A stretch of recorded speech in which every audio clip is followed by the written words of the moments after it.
Olá, o programa Opinião Pernambuco de hoje vai falar sobre os impactos da pandemia na educação infantil. Para isso, nós convidamos Maria Alice Junqueira de Almeida. Ela é coordenadora de projetos do SEMPEC, Organização da Sociedade Civil que trabalha pela equidade e qualidade na educação básica pública do país. E também o Heleno Araújo, que é presidente da Confederação Nacional dos Trabalhadores em Educação. Bom, eu sou Valdir Oliveira e a primeira pergunta que a gente traz foram 2 anos, né, fora da sala de aula. E qual a intensidade desse comprometimento na aprendizagem de crianças? Vamos começar com a professora Maria Alice, por favor. Muito obrigada, boa tarde a todos. Então, essa pergunta é uma pergunta extremamente importante porque nós tivemos, como sabemos, um impacto muito grande, né? Recentemente, tivemos a publicação de um estudo da Unicef em parceria com o SEMPEC, justamente, chamado Cenários da Exclusão no Brasil, em que fica claro, infelizmente, que uma das faixas etárias que sofreu o impacto mais pesado foi justamente aquela com a qual a gente já não tinha mais problema de acesso à escola, que é a faixa etária entre os 6 e os 10 anos. A gente tem, os estudos, os dados mostram que 41% dos alunos dessa faixa etária não tiveram acesso à educação nesse período. Na faixa de 11 a 14 anos foram 42%, e dos 15 aos 17 anos foram 31%. Então, nesse sentido, é um retrocesso, porque passamos a ter um impacto forte de acesso à educação, uma faixa etária em que esse problema já estava resolvido, inclusive. Ok, Heleno, pode complementar essa fala da professora Michelle, da professora Maria Alice? Olá, Valdir, professora Maria Alice e todas as pessoas que nos acompanham. De fato, estamos numa situação bastante grave, agravada por conta da pandemia, já que a situação também era grave antes. É sempre importante lembrar que, infelizmente, o Estado brasileiro ainda não garantiu para a nossa população os direitos à educação da forma como nós conquistamos desde a Constituição de 1988. Direito de acesso, que foi ampliado em 2009 para as pessoas de 4 aos 16 anos de idade, a 17 anos de idade, né, da pré-escola até o ensino médio. O próprio Plano Nacional de Educação, que determinou até aí 2016 a universalização desse direito, e o acesso à creche, que também o atendimento é muito baixo em nosso estado. A pandemia, né, como a professora Maria Alice acabou de afirmar, ela piorou essa situação. Os dados que ela nos passa aqui é de ampliação daquilo que não foi consolidado ainda. E isso exige um processo amplo de mobilização da sociedade brasileira, né, das entidades envolvidas em defesa do direito à educação para todas as pessoas, na perspectiva de você buscar reverter este grande prejuízo que foram esses 2 anos, né, que a pandemia provocou de forma brutal para a nossa população. Então, nós tivemos na educação básica, de 2020 para 2021, uma redução de quase 1 milhão de matrículas. E isso é muito grave, porque a perspectiva do acesso que a gente estava lançando nesse país, você tem um retrocesso por conta da pandemia. Então, vamos ter que retomar a busca ativa, vamos ter que trazer as pessoas para dentro da escola, e a escola tem que estar preparada, não só para receber e dar as condições de continuidade aos estudos desses estudantes, mas também vai ter que cuidar desse período, né, que nós fomos prejudicados com a pandemia. Então, o desafio aumenta para a educação pública no nosso país, para as nossas escolas. Professora Maria Alice, a senhora falou de uma faixa etária aí que começa aos 6 anos de idade. Ou seja, é a faixa onde se dá o letramento, onde as crianças precisam ter um primeiro contato efetivo com o alfabeto, né, com a forma de escrever e de pensar o significado dessas palavras. Gostaria que a senhora trouxesse um pouco a reflexão para esse ponto específico.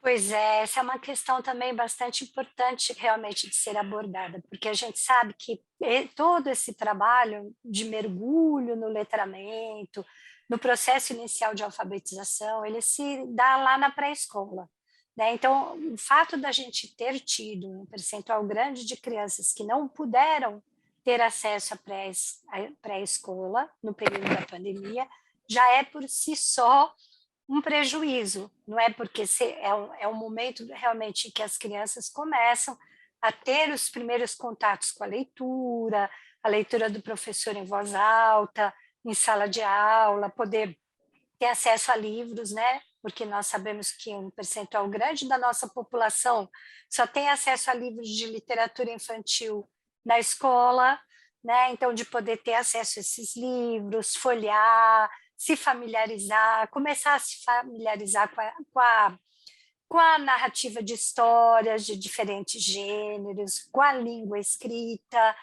né? O desenvolvimento da linguagem oral, que se dá muito fortemente na educação infantil, né? Então, é todo um universo no qual a criança está mergulhada na instituição de educação infantil, que vai forjando a construção de primeiras habilidades importantes, depois lá na frente, no ensino fundamental, para o processo de alfabetização, né? O processo de alfabetização também a gente tem dados que o PNAD nos trouxe recentemente, bastante preocupantes, né?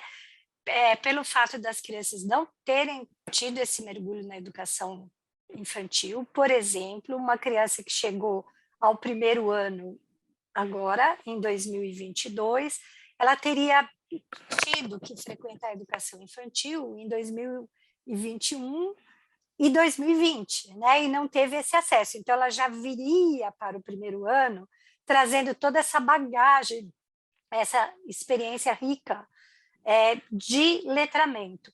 Chega esse ano ao primeiro ano sem ter tido essas oportunidades. Então, a escola vai precisar agora pensar como oferecer a eles essas possibilidades, né? E a gente tem aí os dados do PNAD nos mostrando que de 2019 para 2021 aumentou em 66% o percentual de crianças de 6 e 7 anos que não conseguem nem ler e nem escrever. E pior, aprofundou a desigualdade, como dizia anteriormente nosso colega, porque a gente vê que no universo das crianças pretas, em 2019, esse percentual das crianças que não conseguiam aprender a ler e escrever era de 28,8%. Este ano, subiu para 47,4%, enquanto que as crianças pardas foram de 28,2% para 44,5%, e no universo das crianças brancas, a gente foi de 20,3% para 31,1%. Portanto, é um cenário agravado em todos esses recortes, porém mais agravado no que tange as crianças pretas e pardas. Heleno, a professora Maria Alice traz aí uma questão que nos leva a uma reflexão profunda sobre a desigualdade, as desigualdades sociais. E essa desigualdade no Brasil, essas desigualdades, elas têm como matriz, né, como fator estruturante, a própria questão de raça também, que é muito forte, né, são vários preconceitos. Então, eu gostaria que você trouxesse um pouco essa reflexão, né, e daqui a pouco eu gostaria de vincular essa questão da defasagem no aprendizado ao trabalho que é desenvolvido pelo professor. Mas a gente deixa isso para depois. Eu gostaria de pegar já esse gancho da professora Maria Alice e daqui a pouco a gente retoma esse outro ponto. Valdir, vocês lembram que nós lutamos, né, pelo Fundeb lá em 2007, quando nós conquistamos, né, um fundo para financiar toda a educação básica, suas etapas e modalidades. Por quê? Porque um fundo com a participação da União, que viesse buscar esse equilíbrio, essa equalização dessas diferenças regionais que nós temos, que são gritantes, entre as regiões do país e dentro das regiões, entre os estados. Então, são desigualdades terríveis que enfrentávamos antes da pandemia. A perspectiva de um fundo de financiamento é para você reduzir essas desigualdades, tanto é que durante 14 anos de existência do Fundeb, 9 estados recebiam complementação da União, 7 do Nordeste, 2 do Norte do nosso país. Estados que não conseguiam, pela sua arrecadação e pelas matrículas existentes, alcançar o custo aluno ano nacional de referência. E aí precisava de recursos da União para poder buscar equilibrar essas desigualdades que existem para as regiões. Os dados que a professora Maria Alice aponta aqui para a gente, mostra aqui para a gente, é aquilo que eu falei da primeira parte, aprofunda essas desigualdades. Aprofunda essas desigualdades, né, que existem entre gerações, entre a raça, né, entre crianças pobres, da classe média e rica. Então, desigualdades já frequentes e constatadas dentro da educação pública em nosso país, que com a pandemia se agrava, prejudicando mais ainda, principalmente, aqueles que precisam de umas políticas afirmativas na perspectiva de resgatar aquele espaço e o direito que foi negado a essas pessoas. Por isso, o nosso desafio aumenta, né, não só na perspectiva da escola, mas da luta social como um todo. Qual o papel da sociedade brasileira no enfrentamento dessas desigualdades que passa pela questão educacional, mas também a questão econômica e a questão social, que afeta em muito a nossa população. Então, esse desafio está fortemente colocado para todos nós, Valdir. Professora Maria Alice, o que marcou muito, ainda permanece em algumas escolas trazendo o ensino de forma híbrida, mas marcou muito o período mais agudo da pandemia, a educação remota, né? O ensino remoto, o ensino à distância.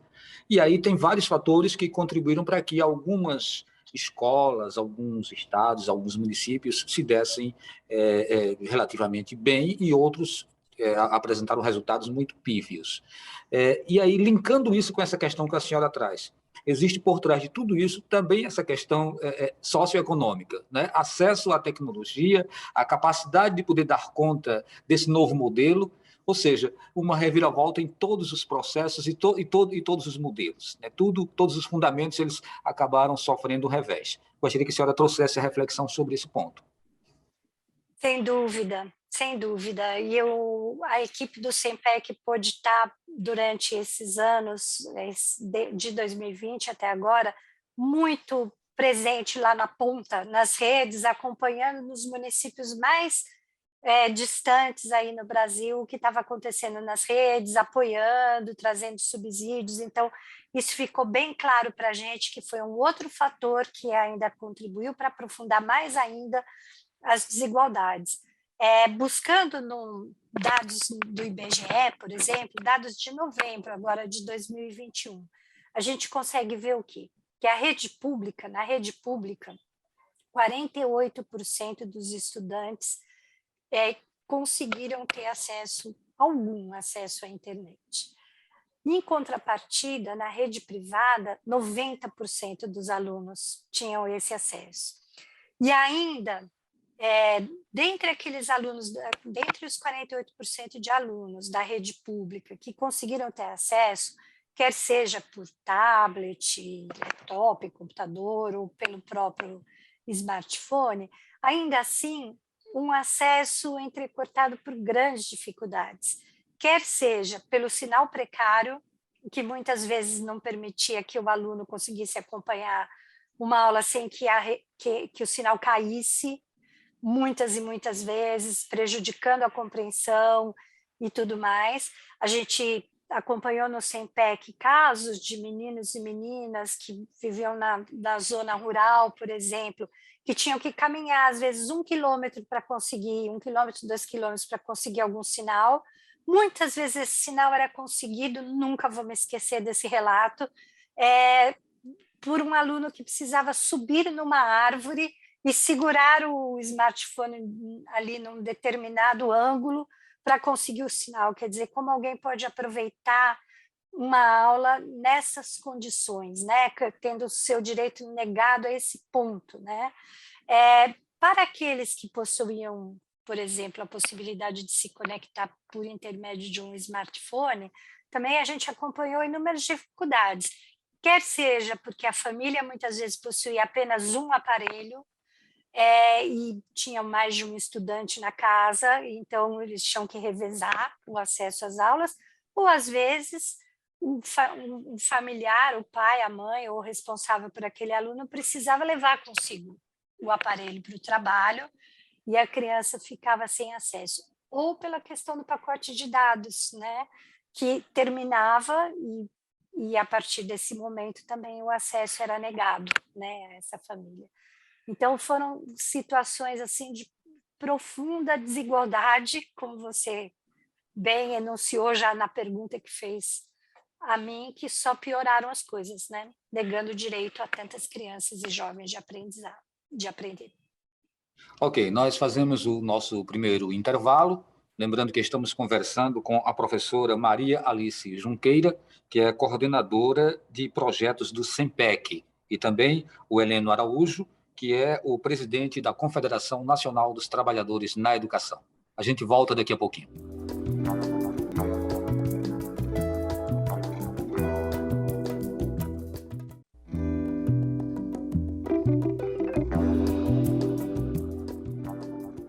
Estamos de volta com o programa Opinião Pernambuco, falando sobre os impactos da pandemia na educação.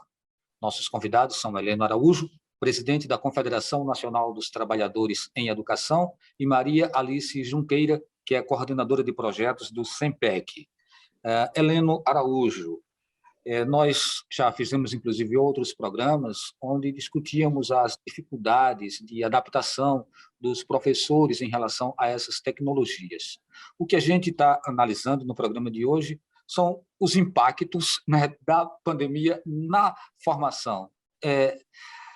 Como você avalia o envolvimento de professores? Até que ponto eles tiveram acesso a ferramentas que facilitassem o seu ensino e até que ponto eles foram prejudicados aqui no Brasil nesse momento? Importante essa sua pergunta, Valdir, para a gente esclarecer a população como um todo, né, que acompanha aqui o Opinião Pernambuco, o quanto foram valorosos esses profissionais da educação. Professoras e professores que se dedicaram muito e de várias formas para manter uma interação com seus estudantes. Por isso, nós lamentamos muito, né, uma opinião colocada também numa entrevista pelo líder do governo Bolsonaro, quando disse que o professor era preguiçoso, que não queria trabalhar, que era o único que não queria trabalhar por conta da pandemia. Então, foi uma revolta enorme da nossa categoria, da sociedade como um todo, por uma acusação inverídica, não tem sentido. Desde quando nós fomos afastados do local de trabalho em março de 2020, nós tivemos um processo aí de acompanhamento por diversas pesquisas de adoecimento maior ainda da nossa categoria.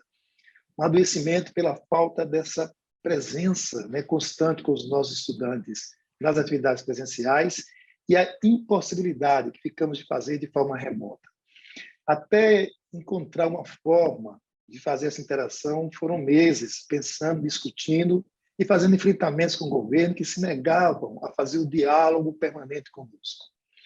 Nós, sindicalistas, que acompanhamos a nossa categoria dia a dia das atividades, que somos a caixa de ressonância, né, das denúncias, da falta de condições de um trabalho adequado, nós anunciamos e avisamos para o governo que precisávamos sentar, dialogar, conversar e apontar caminhos para ajudar nessa interação.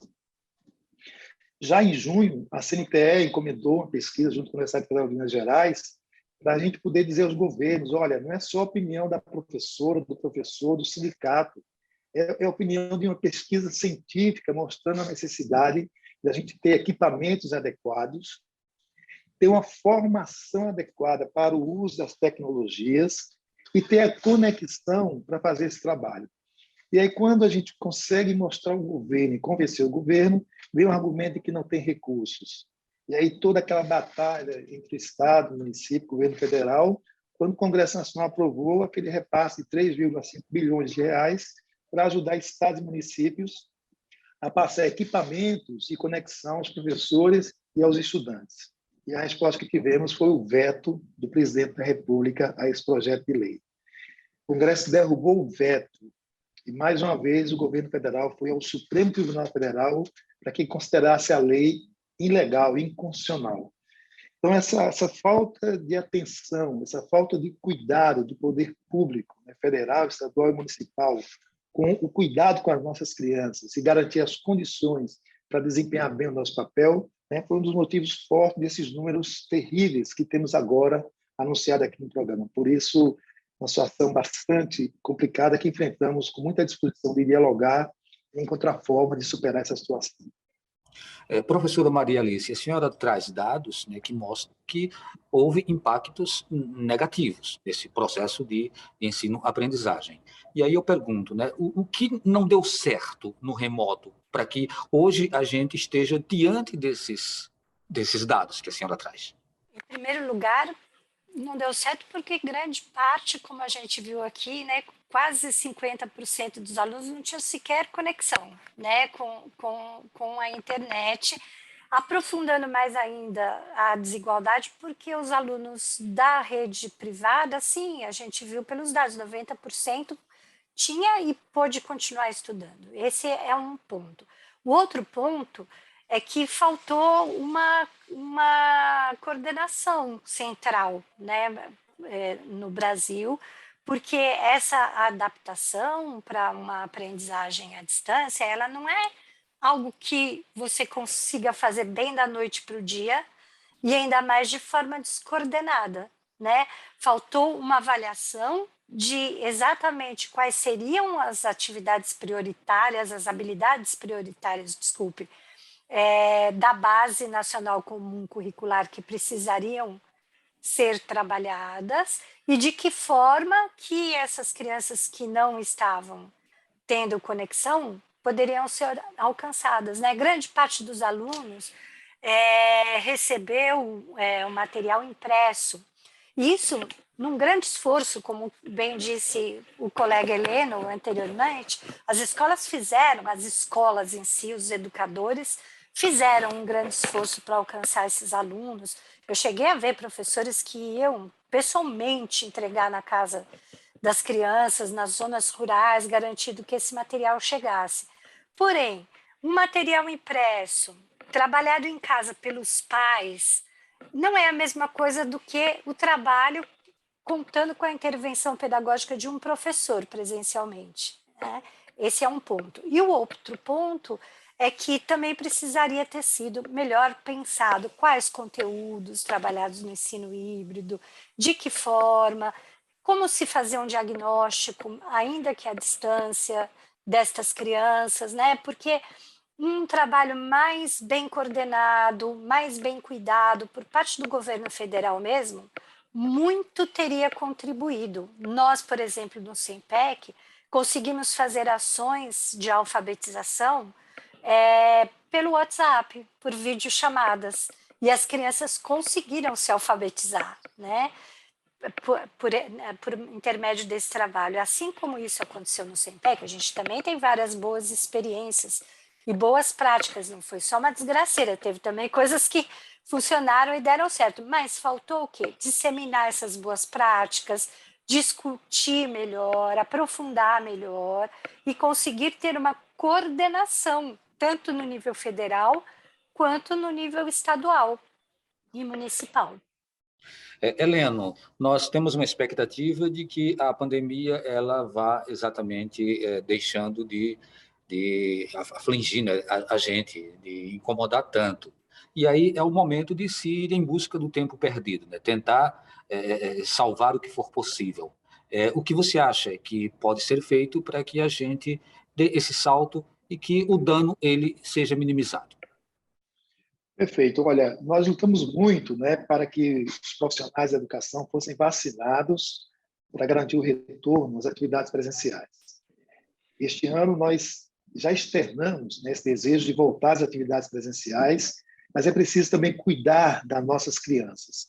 Então, a vacina para nossas crianças, que também foi interrompida pelo governo federal, foi propelada pelo governo federal, precisa ter uma ação mais concreta e avançar nessa perspectiva para que possamos ter um ambiente minimamente seguro para desenvolver as atividades.